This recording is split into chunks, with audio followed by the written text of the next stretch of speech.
dirty old window. Down below the cars and the streets go rushing by. I sit here alone and I wonder why. Friday night and everyone's moving. I can feel the heat but it's soothing heading down. I search for the beat in this dirty town. Downtown the young ones are growing.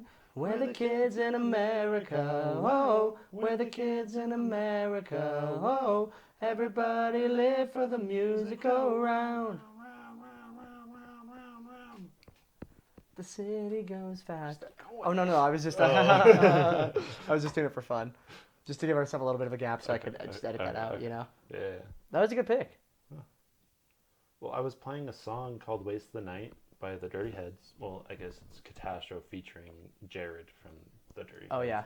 The lead singer? Yeah, and Kinsey goes, this is from Jimmy Neutron when they're flying the ships, whatever it is. They're like the amusement park. They're rides. Like the rides, yeah, like the carnival rides. rides. No, it is not. She's like, yes, it is. I'm like, no, it's not. You're about to learn today. Yeah, She's too young. She doesn't know. Yeah, so I played that, and it was in my search history. So I was like, oh, perfect. Yeah. Did you happen to see? So that was a '90s song. It might have been.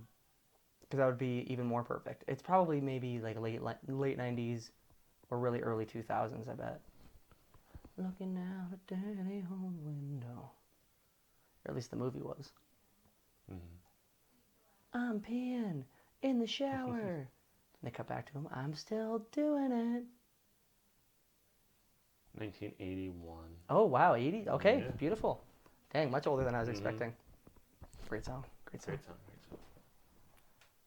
Hello, everybody. Welcome to this week's episode of Coffee and Contemplation. This is episode 52. Yeah. We have made it to about a year of recording-wise. Yes. Not like since we first posted our episode, but about a year of 52 weeks of recording. Yeah. Give or take just a little bit, given some of the weird split episodes we've done, the way you have to number them and stuff. But either way, right around a year. Yep. And so today, to start off, we're just going to look at our stats throughout the year and kind of go through each city, state, we're just going to shout out country. All the different locations that listen to us, that put up with us on a weekly basis. Yeah. As always, that is Cameron. I am Cameron. And I am Brent. Yep.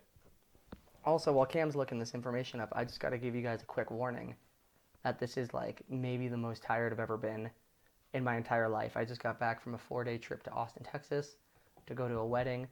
And in 4 nights, I think we got maybe a combined 6 or 7 hours of sleep. Great weekend, but I'm definitely feeling it today. Mm-hmm. So we usually go off the rails, me especially. If I just stop making sense at any point, just fix me. Okay. So looking at it, we have 96% in the United States. That makes a lot of sense. Yes. Yeah. That's our main downloads. And then Germany comes in second. Oh, nice. Yeah. And then it doesn't have shout out to all you wiener schnitzels out there. So we have 1, 2, 3, you guys 4, make good 5, beer. 6, 7, 8, 9, 10 other countries other than the U.S. that have downloads for us. Nice. They didn't put a percentage, so I think they're all tied for the same amount. I mean, what is it? You said 96% for the U.S.? Okay, so 10 countries split the other 4%? Yeah. Okay. Yeah. But yeah, Germany's second. Nice. And then we got Brazil. Oh, Brazil. I didn't know we had Brazil. Yeah. That's cool. We got Ireland. Hell yeah. UK. Nice. Pakistan. Oh. And then we have a 1, 2, 3, 4, 5-way tie. Oh, man. For last, or have the fewest. But not the least, of course. Yes. Please don't stop listening. We got Canada, Sweden, France, Italy, and the Philippines. That's so cool. Yeah. It's kind of shocking that, like, where'd you say Pakistan? Yeah. Is like above or right around like the UK, like or even Canada. Like you would think that those would be more. But some family in Pakistan's like these little white kids are amazing. And then the Sweden one. My grandpa's from Sweden. Yep. So I'm very Swedish. Yep. And he lives in Sweden still, right? No, he lives in Seattle. I don't know. No, that's my grandpa. That's from the United States. Okay, different grandpas. Yeah. Okay. The one that lives where we live is from Sweden. Oh, of course. The one that I met at the wedding. You No, met both of I them. met. Yeah, but who was the one that I talked to? The one that lives in Seattle. He was so cool. Not that your other grandpa wasn't, He's of not very course. sociable, my other grandpa. Yeah, I don't know if I really talked to him, but I remember I had a deep, long conversation with your Seattle grandpa. Very nice man. See? Beautiful. Well, thank you guys all for your support Mm-hmm. around the world. We could say we're Around the global. world, yeah. We can. are. What's the name? We're Prestige Worldwide. Prestige Worldwide. That's us. Yeah. Beautiful. Well, thank you guys so much for listening, and also especially the people in the United States. The 96% of you guys. Thank you guys very much. Greeley, Colorado has the most downloads. That makes a lot of sense because a lot of people we know live in Greeley, Colorado. And I think even like if someone lives in like Fort Collins or Windsor, I think they just call it Greeley. No? Do they specify? There's Fort Collins, Oh, okay. Loveland, Windsor. We surprisingly have more downloads in Columbus, Ohio than Windsor, Loveland, and Fort Collins. Columbus, Ohio? Yeah, I don't know anybody from Columbus. Me neither. Could you imagine maybe there's just like a town hall meeting every week and they're just like, all right, to start off, we're listening to Coffee and Contemplation. Yeah. We want to hear about Korra, damn it. That's what's happening. Yep. That's really cool. I had no idea. Yeah. That's awesome. Well, Columbus, Ohio, what up? Shout out to you guys. Yeah. Let's go Buckeyes, right? Yeah. Beautiful. And Blue Jackets. And the Blue Jackets. They're in the they're in the playoffs, aren't they? Which start I don't know. the Avs played last night their first Last game. night they won. Nice. I think the Blue Jackets aren't in it, but I could be wrong. If not, then we apologize for your guys' loss. And Yeah. next year, you guys are gonna get them. It's the Blues and Avalanche, Wild and Knights. Maybe it was the Blues, and I was thinking the Blue Jackets. Maybe yeah. that's what that was. And then Islanders, Penguins, Capitals, Bruins, Lightning, Panthers, Predators, Hurricanes, Jets, Oilers, and then Canadians, Maple Leafs. Nice. Well, Blue Jackets, you guys will get them next year. Let's go Columbus. Yeah. All right, Cam. Well, thank you for shouting everybody out. What are we starting today with our 2 topics? What are we discussing first? We are going to discuss Season 2 of Legend of Korra. Yes. Book 2, if you want to be technical for Yes. Avatar. Book 2, Spirits. Spirits, yeah. Very aptly called Spirits. Tell me what you think of the season, Cam. So you actually went back and rewatched this one, I did. right? Yeah. There's a lot of twists and turns. Oh my God, yeah. I think there's some of there's the coolest like 2-part episode. The Origins episode? The Origins episodes. Yeah, let's start there. Let's talk about that. So in this season, you learn about the Avatar origins because Korra loses her mind. Her memory. Yeah. And so she has to go back into to the way beginning, and you get to see the beginnings of the first Avatar, Avatar 1. Yep. Which is weird to think about. Back then, they didn't. Benders weren't born with the abilities. Right. Yeah, they were just given. Yeah, they were given the abilities by the lion turtles. I had a question for you about the lion turtle. When Aang visits the lion turtle in Avatar, what is he gains something from from Energy bending. Energy bending. That's right. Okay, I couldn't remember. What a cool tie-in. I loved those 2 episodes because you don't see any of the other characters. It's just the story of Wan and how he got his abilities and how he became the first Avatar to bring balance to the world. I just love like fables like that where it's just, and the art style is a little different too to show that it was like a different period. I love those episodes, dude. Yeah. He becomes like the first bridge between the spirit world and the human world. Yeah. And there was a war back then between the spirits and the humans, which was cool to see also. And I can't remember the guy's name that calls Juan Stinky off the top of my head. I don't remember either. But that spirit's really cool. Dude, I just thought in the fable in those 2 episodes, and then also just throughout the season when they go in and out of the spirit world, the spirits are so cool. You don't really see a lot of spirits in Avatar. You see a couple of them. You see like the faceless guy or the guy that steals faces is one of the spirits. But there's hundreds of spirits that you see in this season, and some of them are so cute, dude. Boomju. Yeah, yeah. And Furryfoot. I liked is Furryfoot. Who was the guy when who is it that goes back to the spirit pool in the Oasis? Is it Juan? And yeah, who is it? Is that Fuzzyfoot? What'd you say? Fuzzyfoot's the one that's Janora's like spirit guide. Oh, that's right. What's the name of the creature that is like kind of a dick at first, but then he That's lets who I was trying to. Juan in? Oh, I was okay. trying to figure out. I can't remember his name. I Off the can't top remember of his my name head. either, but he's awesome. I like him a lot. The one that calls. Oh, Juan yeah, stinky. yeah. Okay, yeah. I don't remember his name, but shout out to him. Mhm. He was a really cool spirit. He's kind of the reason why Juan was able to live with the spirits because he saw Juan save the deer. Yeah, yeah. Cow deer. It was a mix of two Yeah, animals. an avatar style of Yeah, deer. yeah. Very very cool scene. And because at first he doesn't want him to be in the spirit world anymore, and it's so funny because he throws him out and he lands in the water, and then one of the random really cool looking spirits is just like good luck. It's so funny, dude. And then you get to meet Rava, which is the light spirit. Yep. And how they became fused and how the avatar became a thing was because Rava fused with Juan in the fight against Vatu, who is the dark spirit. Mm-hmm. And Vatu is the spirit that hooks up with Unalak at the end of the season, right? Okay. Yeah, I loved that they. I mean, the season's called Spirits, so you kind of figured, but they spend a lot of time in the spirit world, and you learn so much more about it than you ever did in Avatar, the show Avatar, even though it was a big part of that show.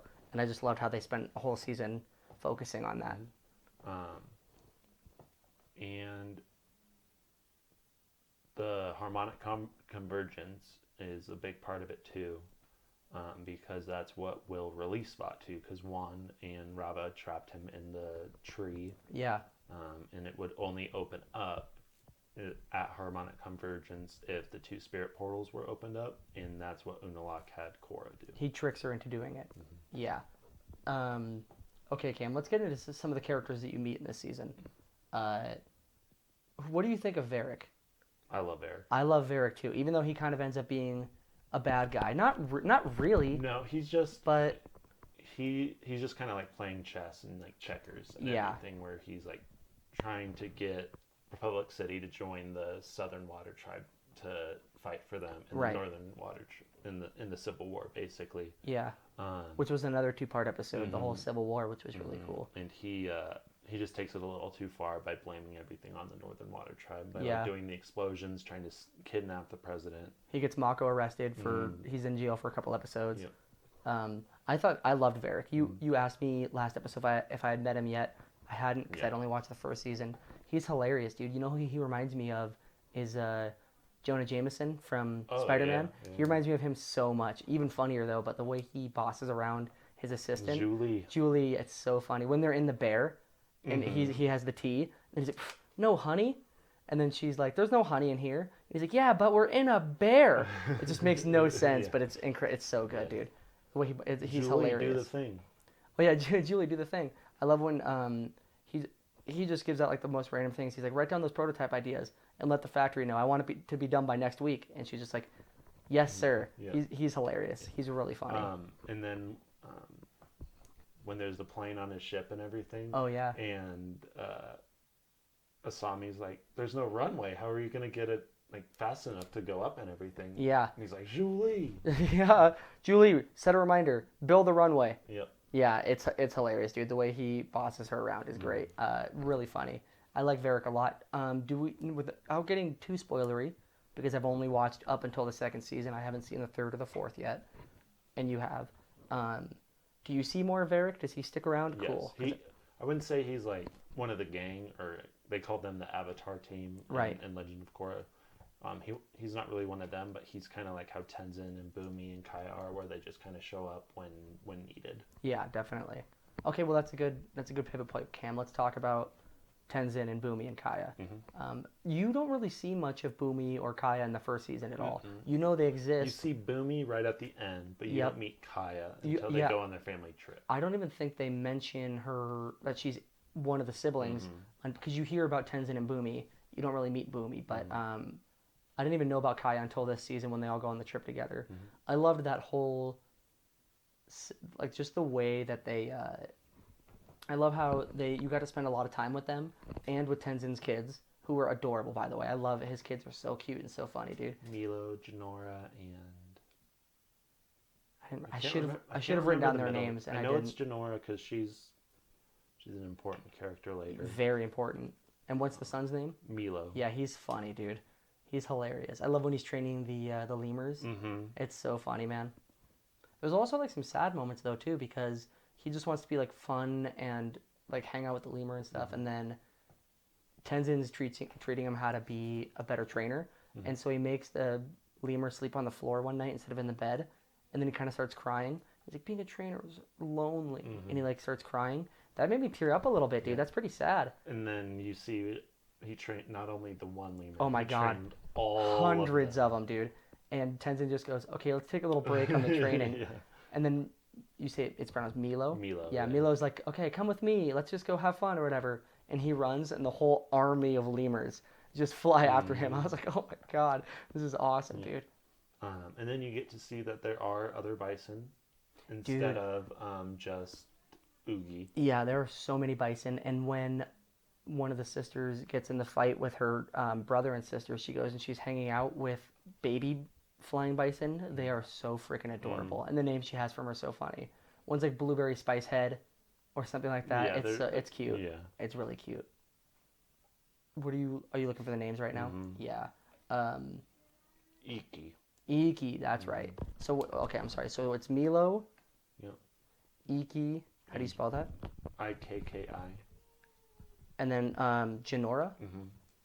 Yeah. And Milo's Meelo. And Genora's Jinora. Say Genora one more time. J what? Jinora. Okay. Cool. For those of you that are listening instead of watching, I've switched over to taking notes by hand because I think it'll help me remember characters' names better and stuff like that. I just got to write them down as the thing. Yeah, I loved that whole dynamic. And then one thing that they got into that I wasn't expecting, it was kind of dark, but it was really realistic, is when you get the deep conversations between Tenzin and Bumi. What's the sister's name? Kaya, that's right. And Kaya, and they talk about how Aang kind of failed as a father in a lot of ways. And it makes me like Aang even better because it's just such a human thing. You would think the Avatar would be like the perfect parent, be able to take care of his family perfectly. Well, it doesn't happen that way. I mean, parenting is such a hard thing to do. So I just loved how they talked about that. It really humanized Aang as a character because you still get to hear more about his story without actually seeing him in the flesh. And I thought that was really cool how they did that because he gave favor to Tenzin because he was an airbender. Yeah, and then he kind of left Kaya and Bumi just on the afterburner, which super sucks. Yeah, because Tenzin would always go on the trips with Aang to visit the air temples, but he would never take Kaya or Bumi. He also took Tenzin to go ride the koi on the giant koi on Kanoshi Island. Yeah. I thought that was so cool. There's a lot of things in the show that they kind of casually mention that throw it back to the Avatar world, and I love when they do that. So just like it's very short, but when I think it's Jinora goes to the library, and the owl from the first show is in there, and he talks about he's like, what knowledge can such a young kid bring me? And she asks if he knows about radio. Yeah, and he says yes, and he's like, do you know how it works? And he Yeah. said, yeah, they're tiny men in a box playing instruments and singing. Yep, and she's like, no, and she explains how the sound waves. Yeah, and then he's like, oh, someone gave me some misinformation, and he turns back to one of the foxes, and the fox like lowers his head and walks away. Yeah. Hilarious. And then Unalaq screws everything up. Everything up. Because she gets the map and everything. And the owl even is like, Unalaq's done a lot more for the spirit world than the Avatar has done in 10,000 years. Yeah, Unalaq's in the library, right, when she goes there? Yeah. Yeah, that's why, like, let's talk about Unalaq for a second. Let's unpack him as a character. I think, obviously, he's evil. There's no denying that, especially the way the season ends, which I want to talk to you about. That there's one specific scene that's like, oh, this guy's really evil. But up until almost even that moment, I was like, oh, but I think he has, like, a lot of good in him as well, because he has done so many good things for so many different people in the human world and in the spirit world. But then you kind of think, okay, was that all just a ploy to gain the ability to open the spirit portals to let, what's the creature's name? Batu. So it's Unalaq and Batu, and then Vatu. Vatu. And then when they merge, what are they called? Unavatu. That makes that makes a lot of sense. I like that. Okay. Yeah, so you almost think that like all the good that he did throughout his life was just to set up Mm-hmm. what ends up happening in the end of the season. Yep. And he's a terrible father to Oh Eska my and God. Desna. I love those characters, by the way. They're Eska, the girl, yep. is voiced by Aubrey Plaza. Oh my God, are you Yeah. serious? She kind of even like has like the Aubrey Plaza vibe Mm-hmm. too. Very Mm-hmm. like monotone and all that. I love her relationship with Bolin. It is hilarious, dude. The way she like bosses him around Mm-hmm. and he's just like, "Oh, okay." Turtle Dove, I think is Turtle Dove, yeah. Yeah. My feeble turtle dove is Feeble what she Turtle calls Dove, him. yeah. Yeah. It's amazing, dude. It's so funny. Because he tries to break up with her and she's like, "I agree that we have this bridge between us or we have this gap between us that can't be bridged by anything except for marriage, of course." And she's like, "You can now celebrate by crying." And he goes, "Okay." And he just starts crying. It's great, And then dude. he reveals that he like loves her. In the end. Okay, but do you think he actually does, or do you think he was just doing that to get her, like to save himself No, he actually out of the does. ice He break? invited her to go live with him in Republic City. That's true. That's true. I think that, yeah, that was so funny. You don't really see much of Deska. You only see. I think it's Esna and. I thought it was. It might be Eska and Desna. I thought it was Eska and Deska, I think it might. just because it's the boy and the girl, but it might be Desna. You watch with subtitles, and I don't. It's Eska. Yeah, yeah, it's definitely Eska because you see much more of her than you see of the brother. Mm-hmm. It's funny when they first walk into one of the first episodes, Bolin sees them. He's like, "Oh my God, who are the ladies?" And then I forgot who tells him it, but she's like, those are the son and daughter of Unalak, and or those are the kids of Unalak, but one of them's a boy." And he's like, "I knew that. Which one is it again?" Yeah, Yeah. super funny. Maybe if you look on Google, you could just type in like Korra, Eska, and maybe it would come up. Yeah. I think it was Deska, but you might be right. It's Desna. Desna, okay, Eska and Desna. But yeah, like I said, like you don't really see much of Desna at all. No. Only really when you see him, he's hanging out with Eska. But Eska has her whole own story with Bolin, Yeah. who's still one of my absolute favorite characters in the show. I love Bolin. He's so funny, dude. Tuck. And then I love too when earlier on in the seasons when they're going to fight in the Civil War and go help out, he gets thrown off of a snowmobile and he pops his thing, so he's just sliding down the hill. And then he's like, "Can someone pop me, please?" Yeah. And they like put the icicles through him, Yeah. and it's like deflating all slow. And thank you. Yeah. He's hilarious, dude. Yeah. He's just as funny as he was in the first season. Do you like him as Nuktuk? That's the actor that the character that he plays. character Yeah, I do a lot. And then Ginger, his like The fake. the fake girlfriend. Girlfriend, and then, yeah. Then he actually becomes like a real life hero. Yep. And then she's all like, "My boyfriend is like, wait a second." He's like, "Wait a second, you were saying the whole time." And, She a gold digger. Yeah. Yeah, Exactly. That's yeah, why. yeah. That's why he realized because he wanted her affection and love the whole season, and then when he realized she only liked him when he was A hero. and success, like actually successful in real life, that she was like, "Oh, I want to be with you," and he was like, "Okay, never mind." And then Maybe that's the moment when he realized he liked Eska. I like Eska because she liked me even when I was not a bum. I mean, because he's a professional firebender and he's loved or Earth. pro. Yeah, pro. I was gonna say pro bender. Oh well, yeah. But yeah, earthbender. Who is it that someone says a comment about? Oh, it's the girl that he wants the affection from. She says, "You're as dumb as the rocks you bend." I was like, oh, that's a really good diss. She got him. Ginger, yeah, she got him really good. Yeah, dude. Yeah, just this whole season in general, man. Like, the first season had a really good story, but it was mostly introducing the characters and introducing the world. But now that you know all about that, the story's becoming super gripping and really good. And the first season didn't really tie into the second season as far as with what was the evil guy's name? Amon. Amon, yeah. So he obviously dies at the end of the first season. In this season, the story's heavily going to continue into the third season. I mean, it has to, right? Cam, stop it. It doesn't? There's new villains. Okay, but there's still like an overall arching story, right? Like that connects, does it not? Was my hunch wrong? Let me explain what you think will happen, and let me see. I have no idea because she defeats the Unavatu and puts him back. I don't know if she doesn't even really put him back in the tree. He just kind of fades. She like completely destroys him, right? But then they talk about how they have to like rebuild the world, basically, not rebuild the world, but they just talk about how they have to rebuild like unity in the world. So I don't even know what kind of villain there would be, because the villain from the first season was so different than the villain from the second season.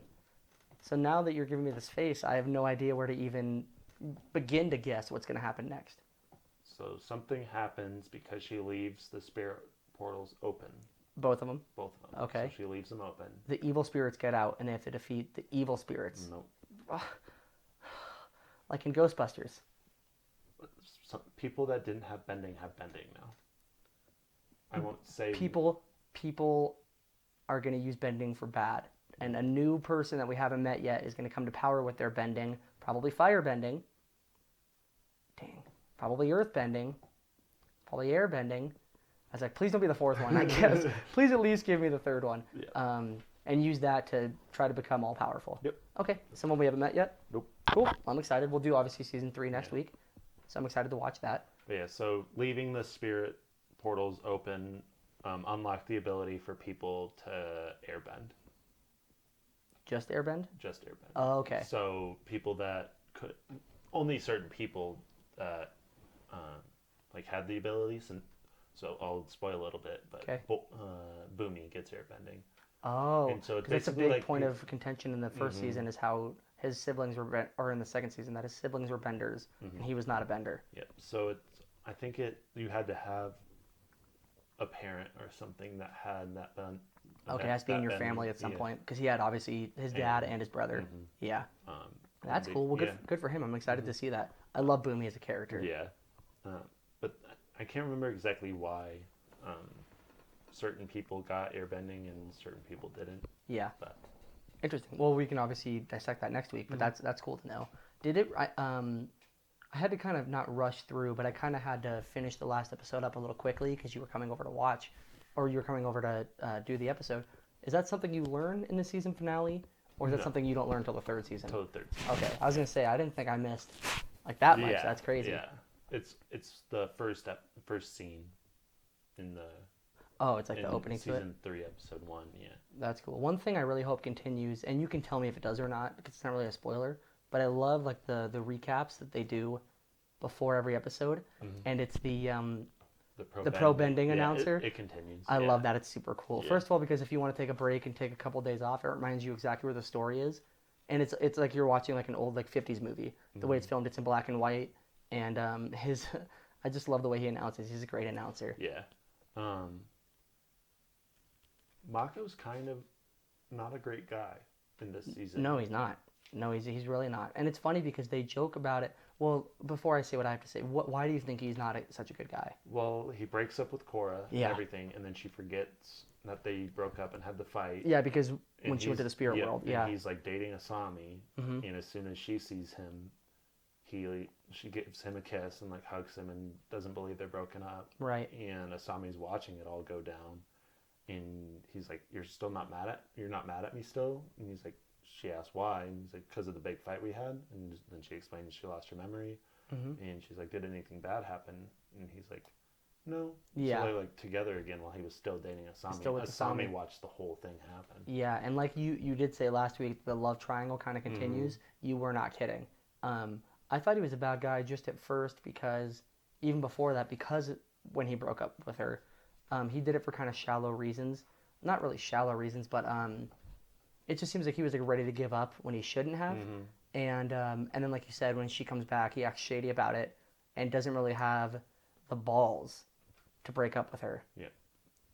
And does that tarnish like the way you think about him, or do you think he just made some mistakes? I think he made some mistakes.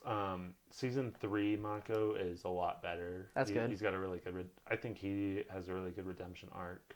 He probably has. I wouldn't call it a redemption arc per se, but I'd say, like how we are with him right now. Like he kind of makes mistakes. He's not the smartest guy. Like he's still growing. Yeah, like he's learning. There's a lot of growth in season 3. That's good.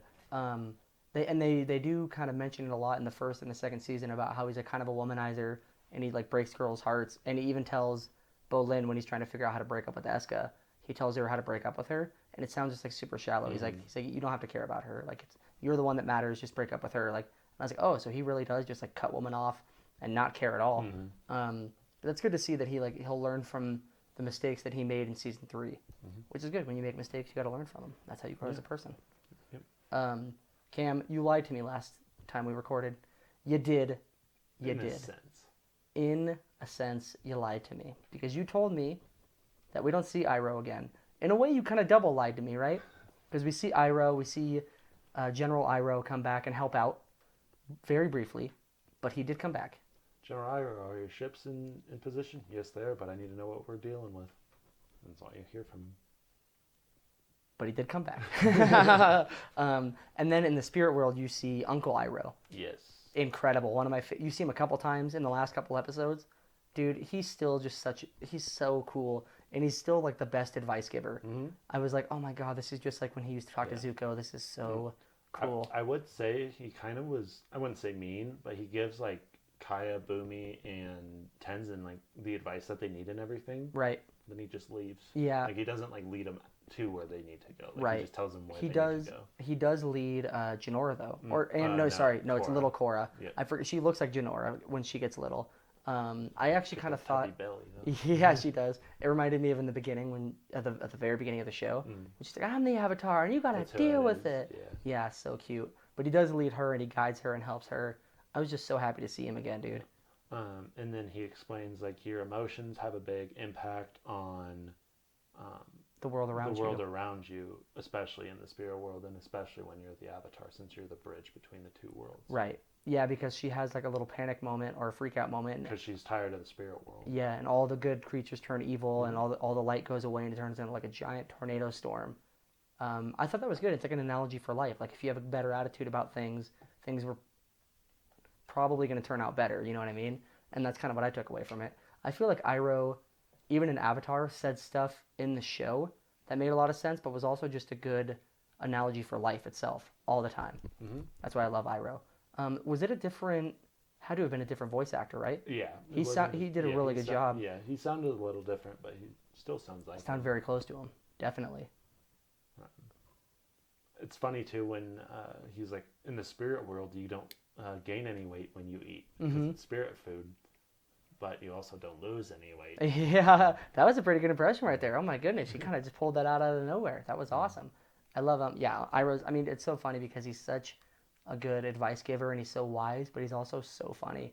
And I love that. I even wrote it down. What's the name? Pai Sho. Pai Sho comes back and he plays it, and I was like, oh, the White Lotus, the White Lotus tile. I love it, dude. What's that? What? You'll see why Oh no. my eyes got big. Oh no. But it's not the White Lotus. It's a different color lotus. And that might be where the villain is from. No, stop it. In the 3rd season? Yep. Writing that down. Lotus, Cam, big eyes, question mark. Huge eyes. Huge eyes, question mark. So I'll remember to ask you about that next week. Or talk to you about it next week. Cool. That was pretty much everything I had written down. Yeah. I liked this season even more than the 1st season. The 1st season was cool because everything was new and it introduced a lot of new cool stuff. This season was cool because you know the characters really well, so the story really had a chance to really take off and be really gripping, even more so I thought than the 1st season. What about you, man? Yeah, that's how I am. We also didn't talk about Avatar not having a connection to her past lives anymore. Oh, that's right. Yeah, I didn't write that down because I was like literally in shock when that happened. So I want you to tell me about that because you told me it was like that moment kind of like broke you, and it kind of broke me too. It's like you wouldn't expect something that dark to happen in a show like this. Yeah, so Vatu is able to take Raba, the light spirit, out of Korra and kind of like destroy her. Yeah. In a sense, and by doing so, he destroyed every single Avatar past life. Yeah, the thousands and thousands of them. It starts off at first because he's kind of like whipping the light spirit, and you lose like one by one, and then he completely breaks the light spirit in half, and that's when you see the rest of them, including Juan, disappear. And I was like, oh my, they're gone? They're just gone. Like, that's crazy. And it makes me wonder, like, does that just mean that, like, because it's called The Legend of Korra, right? Like, that's the name of the show. So I wonder almost, I'm sure we'll get resolution, but, and I don't want you to answer this, but in my head, I'm just wondering, would there ever be a way to get the past avatars back? Or will the following avatars now only have Korra as an avatar guider in the spirit world?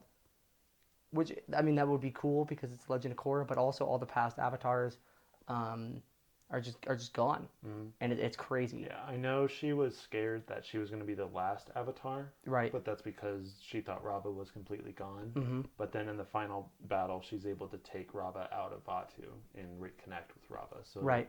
so that part will continue. So the Avatar cycle will continue. Right. I got that. I just wonder.